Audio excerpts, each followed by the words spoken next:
Hello, everyone, and welcome to the Orange and Brown Talk podcast here on a Tuesday. Dan Labbe with Mary Kay Cabot and Ashley Bastock, and it is time for OTAs. We will be out there on Wednesday for the first time. The Browns only holding 2 weeks of OTAs because of the shortened offseason program. Of course, they start training camp a little early, so they're going to do 2 weeks of OTAs, 1 week of mandatory minicamp, and then try and let everybody get a little break in before that early report date at the Greenbrier in the middle of July. So to get you ready for OTAs and kind of what you might be seeing from us, hearing from us, let's talk about the things we're watching there. So Mary Kay, why don't you get us started? What are you watching at OTAs? We'll just kind of go around the horn for as long as we need to here.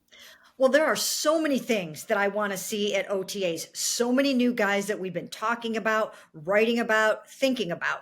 But I'm going to go with a little bit of recency bias here and say, I can't wait to see what Zadarius Smith is all about. I'm really, really looking forward to seeing how he integrates into the team, how he's, just what it's like between him and Myles Garrett, and just the energy that he brings. Because certainly the day that he signed his contract, he was out there with all kinds of energy in Berea. And, I just want to see what he's all about. And then we are probably going to get an opportunity to talk to him tomorrow since he's one of the new guys. And so, I want to see, I've heard that in the past, he wasn't like a super, super media friendly guy. And so I just want to see, what are the first impressions of him in that regard as well. Yeah, sometimes guys play nice in that first press conference. Sometimes they try and set a little tone that they don't like us. So I guess we'll get to see that from Zadarius.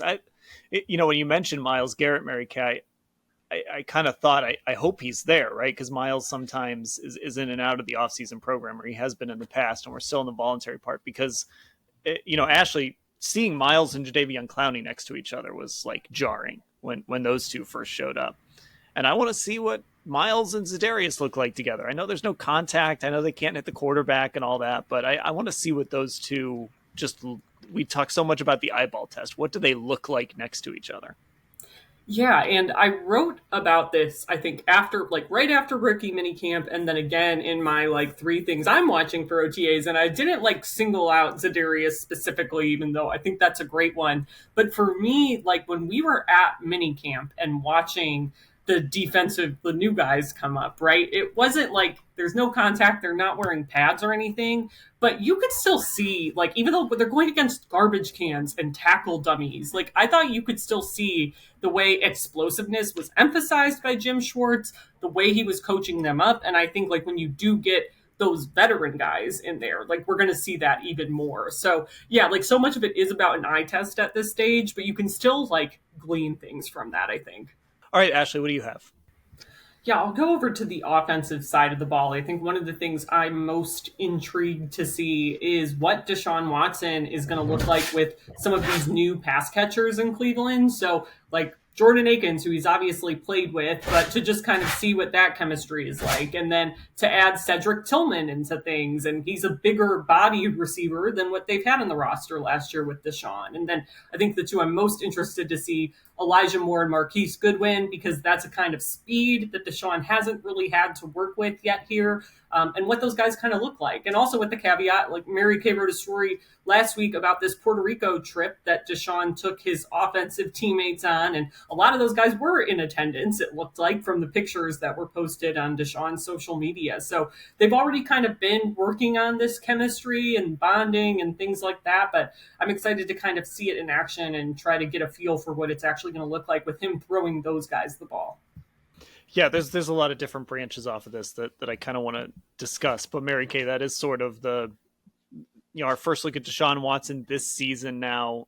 How much control does he have over the offense? How does he look throwing to these guys? There's been a couple clips the Browns have circulated because they did practice today, but this was not one of the days we were out there throwing to Elijah Moore. Just all that timing, just all of that stuff that, when you're throwing against air, when you're running 7-on-7, at least you get a chance to sort of see what that looks like.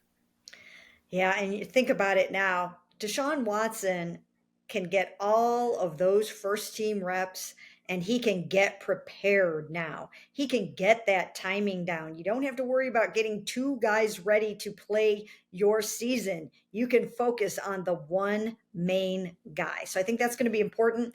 And he has been working out with some of these guys already. So I am anxious to see, hey, how do you look with Elijah Moore right now? Again, it's just on air and it's not, there's no contact or anything like that, but you can pick things up. You can get, how does a guy, come back for the ball? How does, you can find things out just by watching some of these practices. And he already has a comfort level with his former Houston tight end, Jordan Akins. How is he going to look in this offense? He's probably going to just step right up as the number 2 tight end behind David Njoku. And, let's see how those guys fit together and work together.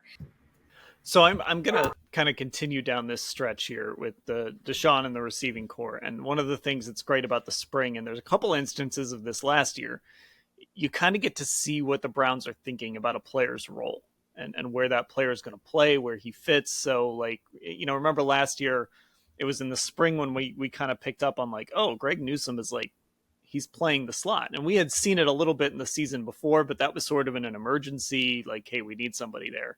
It was like legitimately happening in the spring. And that became a storyline and still is. But on the offensive side, when you look at the receivers, I want to see like, where does Elijah Moore line up? Is he in the slot? Is he outside? How does that affect Donovan Peoples-Jones? Where does Marquise Goodwin line up? And Mary Kay, this is kind of our first opportunity to see 11 guys on the field and kind of get an idea of what the Browns are thinking with all of these guys.